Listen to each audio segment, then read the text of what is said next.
What's up, y'all? My name's Tim Ream. I'm here today on the 91st day of the spring cut. We're going to be doing shoulders today. I'm also going to put triceps at the end. Don't really like having that much volume in here, but it is what it is. Haven't done arms at all this week. And I really don't want to split this up into a AM shoulder workout and then a PM arm workout. I just want to kind of do the triceps with this. That being said, I am going to start off with the rear delts. Kind of had somebody bring something to my attention. I feel like it was a good idea, but it's to start out with rear delts and then work your way to side, then front. Especially with, a lot of bodybuilders nowadays, they're really self-conscious about the front half of their body, but a lot of the rear delt and their back and all that stuff suffered a lot, and it's usually a weak body part. A lot of people need to bring up, so just prioritizing that in the beginning of the movement and the exercise is going to help to bring that body part up. So starting out with just rear delt movements, and then I'm going to work into my other exercises from there. So we're all set up. I'm going to start with a reverse fly, basically with dumbbells. I'm going to give some good warm-up sets / feeler sets, and then hit some heavy sets to failure. Do 2 workouts for the rear, 2 for the front, 2 for the side, and then 2 for the front. So 6 exercises total for shoulders. Then I'll hit a couple traps and a finishing movement for shoulders. So get kind of right into this here. People who say, I'm going to wait for times to get better, I'm going to wait for things to get easier. And then there's going to be people that are going to know that other people are doing that, and they're going to go extra hard knowing that they can widen the gap between themselves and everybody else. And so if you're out there right now and you're thinking like, well, shit, dude, 2024 is going to be so hard, and you're thinking about all the chaos that's happening in the world, you have to see the opportunity in that. And the opportunity in that is that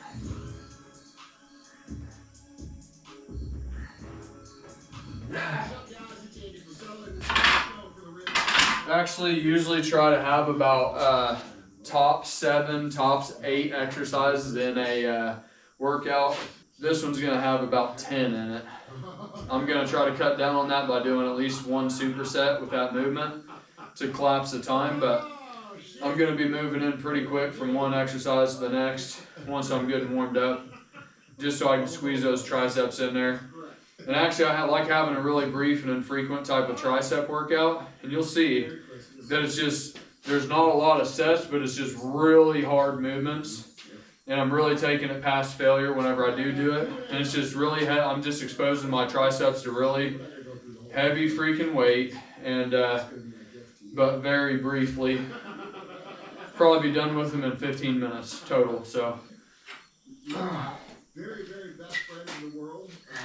Consider him a brother. Happy to have him here on Christmas. Mr. Heidi Randhart, what's happening, bro? It's great to be back here in the studio. It's never going with you guys. You guys are crazy. What's all this cool common collective, though? Yeah. okay. You guys just later. There's love. And also, I am going to switch up my exercises. So basically I do chest, and then I do legs, and then I like to have a day off after legs. Just kind of let my body replenish. And then I usually do back and then shoulders, and then take another day off. I'm going to switch that shoulder and back day, so back can be the last exercise that I do. So I can just give it kind of a rest after the back day, because those are the 2 biggest muscle groups I work is legs and back. So having a day off after those, I feel like it's important. So I'm going to kind of switch that around, the shoulder and the back workout, which I did back yesterday. So it was a little bit rear delt intensive. Not intensive, but those did get hit, so there's a little overlapping there. That's what made me think of that. Anyways, I was thinking it's probably a better way to stagger those exercises or workout days to get that much more rest on that body part. We went out to dinner last night, and I cheated right in front of him. I had a bunch of chips and salsa. That was dinner before that. Anyway. It was a really good time, actually. You guys had a break, getting ready for the next 75 arc, which we definitely need to talk about. We did a game plan. A lot of people ask me, even back home, high-course, my jiu-jitsu course, I'm like, what are you talking about? That's some top secret shit. You know what I mean? That right there, that movement kind of degenerated from a reverse fly into almost like a row movement, but still hitting the back of the belt there. Okay, I'm gonna call that good with the dumbbells. Go over here to the machine press, or the machine over here, and just do more bent over. Try to get good and focused, just to get a little bit more weight on them for one more exercise. Do a warm up set or two, and then we'll blast one good one home to failure. From this year to the next, you know, this first year I kind of just got in here and got my, you know, balance, you know, took the training wheels off, and I'm kind of fumbling around it a little bit, but now kind of got into a decent groove, changed my workouts, exercises, my diet up, what some of the foods that are good for what I'm doing and when. I feel like I've basically documented this entire journey with photos. So seeing this year in the spring cut compared to next year, and then this year in the bulk compared to next year, is probably going to be night and day difference. There's probably going to be 10 pounds or 15 pounds difference. Not that I put on that much muscle, but just because my diet's going to be different. I'll be more full, walking around in a more peeled state, I guess I should say. So it's going to be interesting to see the bulk this year and next year. All right.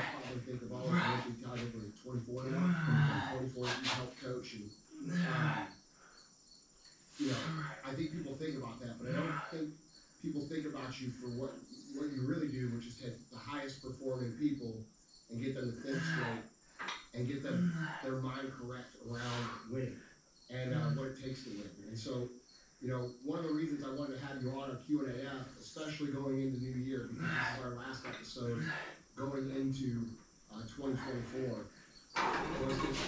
I'll tell you what, man, you see me swinging on those movements right there, but if you can just get into a groove where you're not, and while you're in that groove, you're not letting off at the end with the rest, and whenever you're coming up, you are squeezing at the top, and you're just kind of in a good motion, boom, boom, boom, in a good rhythm. I'm telling you, man, you can go further if you get in a rhythm than you can in just a weird, kind of jumbled up, like if you're not in a rhythm, basically. I feel like if you're not in a rhythm, then it's just harder. But if you can get in a rhythm, it's like you're not thinking about the reps and shit. You're just thinking about that burn and driving it home, you know, the whole time. I talk about too, like, it's not always about the form. It's about time under tension, and can I get a good contraction, squeeze, and a pump, and stay isolated. I mean, that's just as much of a factor as proper form. It's like if the end result really is stimulating growth, then whether it's proper form or those 4 factors I just talked about, I feel like they've got to be in there. If you can do it whenever you're not in proper form, it doesn't matter. It's time under tension, the weight, isolation, squeeze, focus, stretch, all those things. All right, I'm gonna do one more set, just kind of warm up, and then do our heavy one. So for me, what I respect about people that win around me is being able to set goals. So I love the fact that I bring people around me that have these amazing stories and being able to follow their journey and set them up so I can be able to create my own blueprint for my future. So that next 24 months, 12 months that I'm working for 2024, for me is about sitting down and saying, all right, it's gonna be one of our heavy sets to failure here for the rear delt, and then we'll start moving over to the side. That's what I do. I'm sitting down and going, okay, what are all the things that I need to do to put everybody in place, having a sous chef in place, you know, everybody that's going to be on the front end, all the people that are supporting for these goals in place. Make sure that all of that happens. So for me, it's about putting the blueprint together. Yeah. Well, first of all, I mean, I think that's a great point. All right. That vision and that motivation to pull you through the hard times. You know, here's what I think, man. I think 2024 is probably going to be one of the most chaotic years ever in our lifetimes. And how chaotic, we don't know yet. I don't know. You don't know, and nobody knows. But the one thing that I do know is that it's going to be tough. And there's going to be people that win, and there's going to be people that lose. And there's going to be people who say, man, you know, like all tough times, there's going to be people who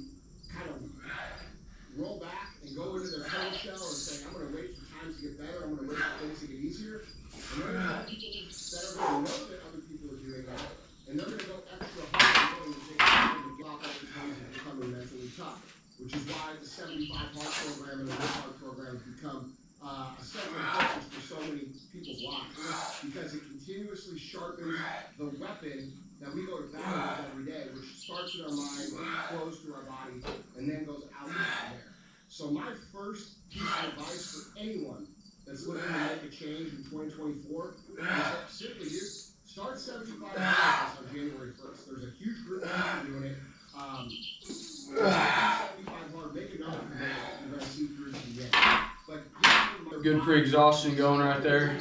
Starting to find some pretty good progressions on these workouts as far as the layout of the exercises go, especially on legs and chest. It's taken me probably 90 days or over the last year really, or 8 to 10 months to really get honed in on how these progressions of exercises could be laid out. Putting one out whenever I find a new one and then implementing that in a good way that's a good progressive way inside of the workout. So it's kind of taking me a minute to arrive on the workouts I'm on. I'm sure it'll change again, but I feel like I'm starting to get into a groove with some really good exercises and intensity and focus and isolation. So just kind of excited to keep on this trajectory because I know it's gonna get better and better over time, basically. All right, to our heavy set here. your body, your mind, your soul, the weapon, and apply it to the thing. I think the third thing all of you do in 2024, besides just focusing on ourselves, is be selfless in the act of understanding that we're in a situation, culture, where if we're divided, they win. If we're united, we win. And they're going to do everything they can in the next 12 months to fight, stay out of it, make people argue about the chaos, to rise above the frustration and the anger and the division, and really work to build bridges instead of burn them with people that we typically disagree with, so that we don't lose this amazing country that we have blessed to live in. So that's kind of how I put it together. I think it's going to be politically tumultuous. I think it's going to be very, very difficult. I think there's massive opportunity for the kids to look at it and say, hey, while everybody else is running around with the chicken with their head cut off, when they see you taking care of you, taking care of you, taking care of your mind, taking care of your business, taking care of your community, they realize that that's what ultimately matters. And whatever these people do in our government, whatever these people do with our media is really irrelevant if we take care of it. So I think that's the theme of 2024. The people who listen to this show, personally, I've set high standards, set a good example. Those are the two side delt movements I'm going to do. Swing around here to front delts, and to just a couple military press type movements. Nothing crazy. We'll do our little superset that I was talking about with shrugs, and then our 45-pound rotate, that's what I call it, to finish off the shoulders work that we just did, and we'll move into triceps. Making pretty good time. We're at 20 minutes. I do think there's a little bit of an element of being a natural born competitor that gives certain people an advantage, but I also think the fact that, people, I think some of the biggest killers I've ever met come from a background of what this guy's talking about, where they come from a place where they were just okay and they really weren't that competitive and they didn't really understand what it took to win, and they became a monster because they realized that space needed to be filled in their life. And then they dedicated themselves to that. I don't know, man. You've coached a lot of high-level competitors. I mean, do you think it's something that people are born with, or do you think it's something that people can develop? Definitely got some activation on the traps there. Now, I've been trying to really make sure, not necessarily in the contracted position, but whenever the muscles are fully stretched, trying to keep more time in that position. I feel like that induces more of the stimulus, in that stretch position. So trying to make sure I put a lot of emphasis on it in each one of the movements that I can. I got it from doing chest. Just being in that really deep stretch, I started to feel like it was really beneficial as far as getting you activated. So I'm really trying to mimic that deep stretch and all the other movements I do too. Taking a little bit of work in some of them, but And what you do is you try to find that within you. So if you're 18 years old or 15 years old and you have a chip on your shoulder, we all did. Every person in this room has that. Some of us lean into it more, and that's why we've been able to create a little bit better results. But you have to signify and be able to really put that out there and say, I'm done because of this. Some of your friends, you guys really will know, some of your friends are doing that. I'm kind of good and warmed up on that. I made a short video the other day. It was like, dude, if you're warmed up after 2 exercises, and you got 5 or 6 exercises in this workout you're gonna do, then why are you gonna keep hitting warm-up sets? If you're transitioning from exercise to exercise, dude, hit 1 warm-up set, and not even really as a warm-up set, just a feeler set because you're on a new exercise, and then get right into that heavy set. Like, you're just basically doing more warm-up sets, which is diminishing your recovery ability. And if you got 100 units of energy, and it's divided over 20 sets, rather than just about 8, then you've got more units of energy to go on the 8 than you do on the 20, so that's that much more recovery ability. So I was talking about, why you keep doing warm-up sets, bro, if you're already warm? You're just taking away from your maxes, you're taking away from the big heavy set that you can do, that's actually the set that's going to count. Because it's the one that's going to tip everything over on the scale, you know, compared to what you did last time. So it doesn't make a lot of sense to me. I've done it, but I've gotten out of the mindset because it was brought to my attention. So I guess I'm just trying to say it really is kind of stupid. Really, if you think about it. It's like, why are you doing it? Well, I'm doing it because everyone says you got to warm up. If you're warm, why do you keep warming up? You know, so just do a feeler set and then get right into that heavy shit. Safely, you know. Make sure you're good and warmed up and do it safe. But like this person asking this question, they hear all these crazy stories of people who are successful now about how they were in the past, or like we hear all these like ridiculously overhyped rags to riches stories of people who started like just eating dirt on the street, like that's what I survived on was mud. You know what I mean? Like let's get the f out of here, bro. Okay, like let's be real. Most of these people are exaggerating their hardship story. All right, that's first thing first. Most of these people, there's very few humble people. There's a lot of people. Actually, I'm gonna. I was gonna do a cable military press. Because like this is double. And if you got 2 arms going, one arm might be picking up more than the other. So I like trying to do the singles in there to keep, you know, symmetry and strength even across both sides. But I'm gonna just drive one more set to failure on this home and then be done with it. Get into our other workout exercises. This is gonna be one of the exercises I put a lot of emphasis on in the bulk phase. I start doing just a really heavy, either barbell press or machine, Smith machine press for like, you know, 7 reps, like really good and heavy, 7-8 reps, probably around in that area. Just good heavy weight on my front delts. If you start picking up like, you know, heavy triceps, heavy shoulders, that's going to bring up your bench because those are all muscles that are engaged in that pressing movement. So, you know, it's just kind of a way to bring up my overall bench too, and I just want to really push some heavy weight on this bulk movement, or on this bulk phase, just to get that much more muscle on my frame. You get that much more strength increases, then whenever you come back around, then you're messing with different weights while you're doing just like your regular movements. Just puts all around more, you know, weight on your frame because your maxes are higher now. You have new workout PRs to work from as your ground zero now. All right. Part that nobody else knows about, okay? Because you're too afraid to talk about it, because you're afraid everybody's going to laugh at you. First of all, that's the thing you're supposed to become. Whatever that is, that's what you're supposed to become. You don't listen to that. But secondly, when you start to become that, people, your entire life, including your parents, you're very lucky to have 1 or 2 of those people back you up on it, so I think you should go do that. Most of the people are going to doubt you. Most of the people are going to question you. Most of the people are going to Alright. As you guys know, I don't really like barbell shrugs. I'd rather have something hanging from my sides rather than in front of me. I feel like it's just better. It's very difficult for those type of people who saw you trying to actually listen to you. So just up and squeeze, and then a negative on the way down. About 5 seconds.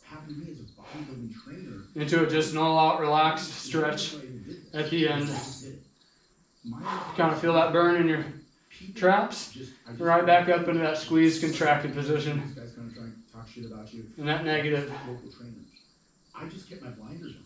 And all I did was kept my head down and I focused. I got on the plane. I went to the Mr. USA.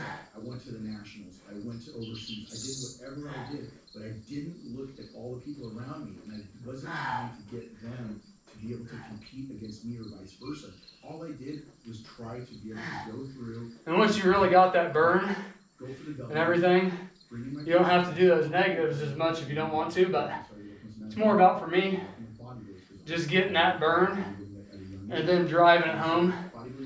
So,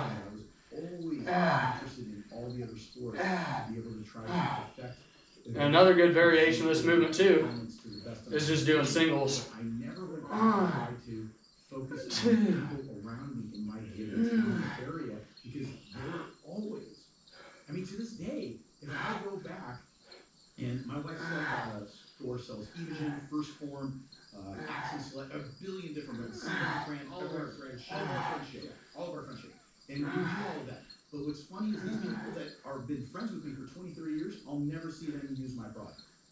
And it's okay.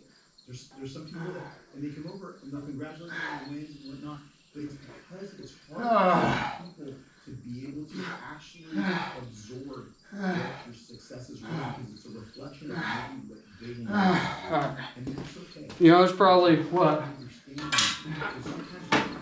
Outside of that inner circle, because you'll just never Probably what, like a minute and a half on that movement there? Maybe 2 minutes. Maybe not even that. Like, I'll be honest with you. Felt like a long time. That's one of those movements. I feel like there's the benefit of, with like, I heard one time that it was actually, I want to say Elliot Holst. He said, because he used to do like strongman stuff, he said the biggest that his traps ever got was whenever he was doing powerlifting and strongman, lifting stuff off of the ground.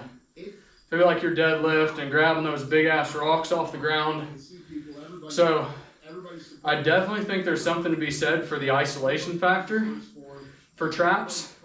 But I also think there's something to be said with just like deadlift, just sheer fucking weight, where your traps are just exposed to just solid heavy weight. And that builds them up too. So, you know, there's something to be said for both movements, in my opinion. Which one's more effective, I don't know. You'd have to experiment with both of them and then look in the mirror, you know, to see for real. But I like feeling an isolation and contraction and a burn there. Then if you've got a lactic acid built up, then you actually know that you did stimulate that specific muscle you're looking to work out. So, I don't know, just thinking out loud, I think it's a good observation that he made, and it's always been in the back of my head since I heard it, you know, 6-7 years ago. All right, this is the finishing movement for shoulders. Been doing this the last probably four times. Oh my God. Well, I think that's a valid argument. You don't believe shit until it's like right in front of their face, which I love, because I'm the same way. So there's that too, right? Like, what have you done to earn that belief? You're not entitled to people's support, people's belief. And in fact, if you've been around your friends and family your whole life and you've been a bump on the log and not done shit, you know what they're going to say when you say you're going to done doing that? They're going to say bullshit. That's all they've ever known. So when you like that, it's a logical connection for them to observe. And we have to be real. You can do these too. That's a finishing movement.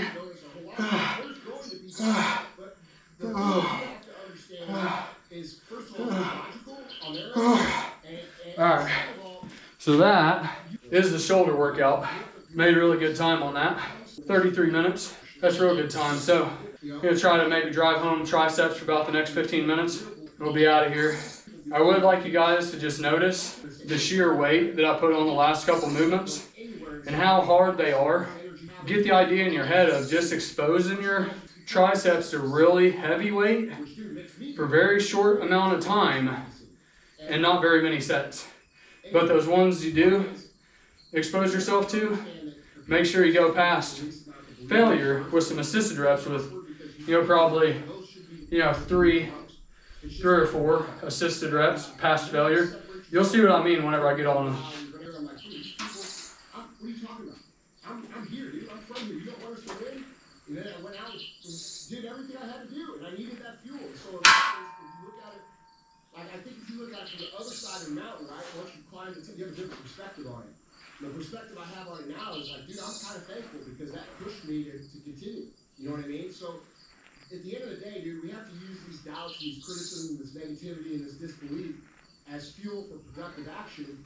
And just like we talked about on that Real Talk just recently, where I went through the techniques on how to harness dark side energy, you need some of that dark side energy, bro, and you have to accept it for what it is, no matter where it comes from. And every time you feel like quitting, every time you feel Now I was doing really heavy tricep movements, just a tricep extension, but I'm wanting to keep more of an emphasis on the inner head of that tricep, so I'm kind of pre-exhausting that part of the movement and area of the muscle. Then I'm going to go to failure on these, do a few warm-up sets, get that area really burning and stimulated, go to my set to failure, then go into the tricep extensions. Whereas if I do the tricep extensions first, then it's hitting more of this outer head. So if I can pre-exhaust that inner head on these reverse, tricep extensions, then whenever I get around to the regular tricep extensions, then it's really stimulating and bearing down on that inner head there, which is a weak body part I'm trying to bring up. So.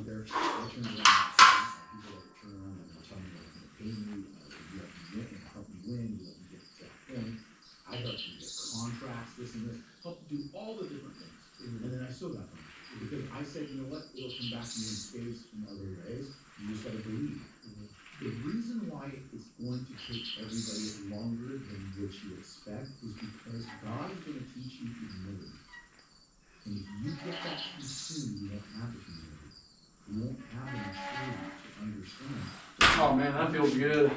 Not even focused on weight right now. Just focus on those feeler sets and work my way up to that heavy set that's right on my operating edge and just drive that one home. Not even worried about the weight on the stack right now. The same industry. Not just in our industry, but in any industry. How many people have you witnessed become a winner or become successful in business fast and be able to maintain it? Very, very few. Anyone that I know that has become a winner in my eyes too quickly, without understanding and appreciating the fundamentals, I agree. Every single one. I can't even tell you one.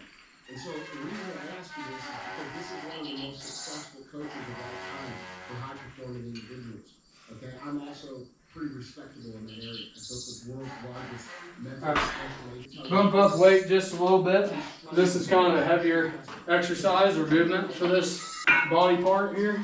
And drive one good set home to failure. The highest level, people, anything else besides that is a massive loss.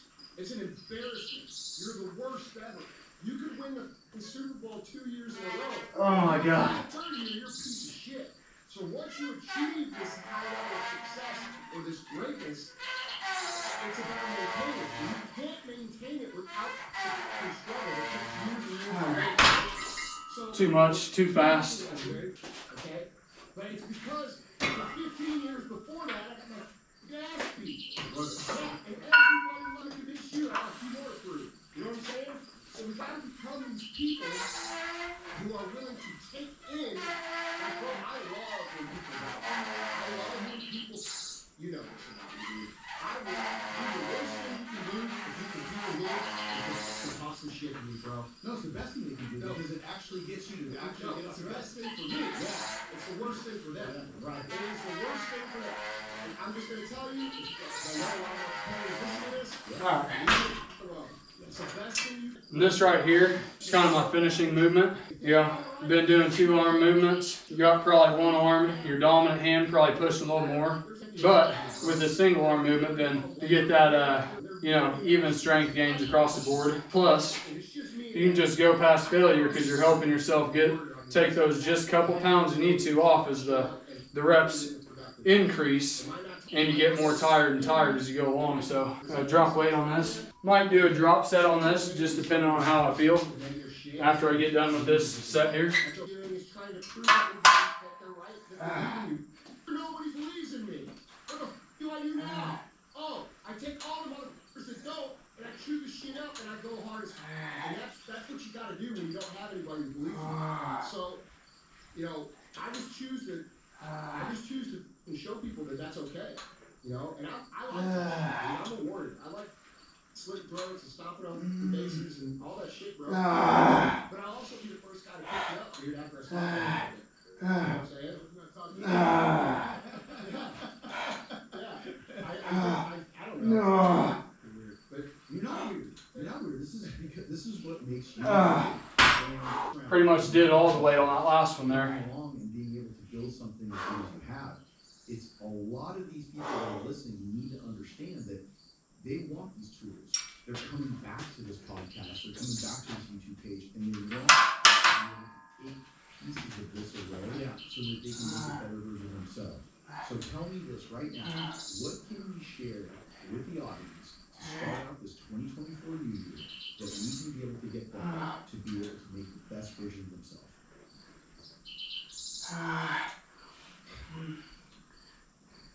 I think they need mentors. I think they need to be able to follow a program, whether it's 75 because for me, and I'm going to start this out, it's about sacrificing, right? You have to sacrifice. So that's what I'm talking about, operating right on the edge of where your body's capable of and keeping it in that, I don't know, fine line in between. This is too much and enough to do some reps with, but I still got to force some.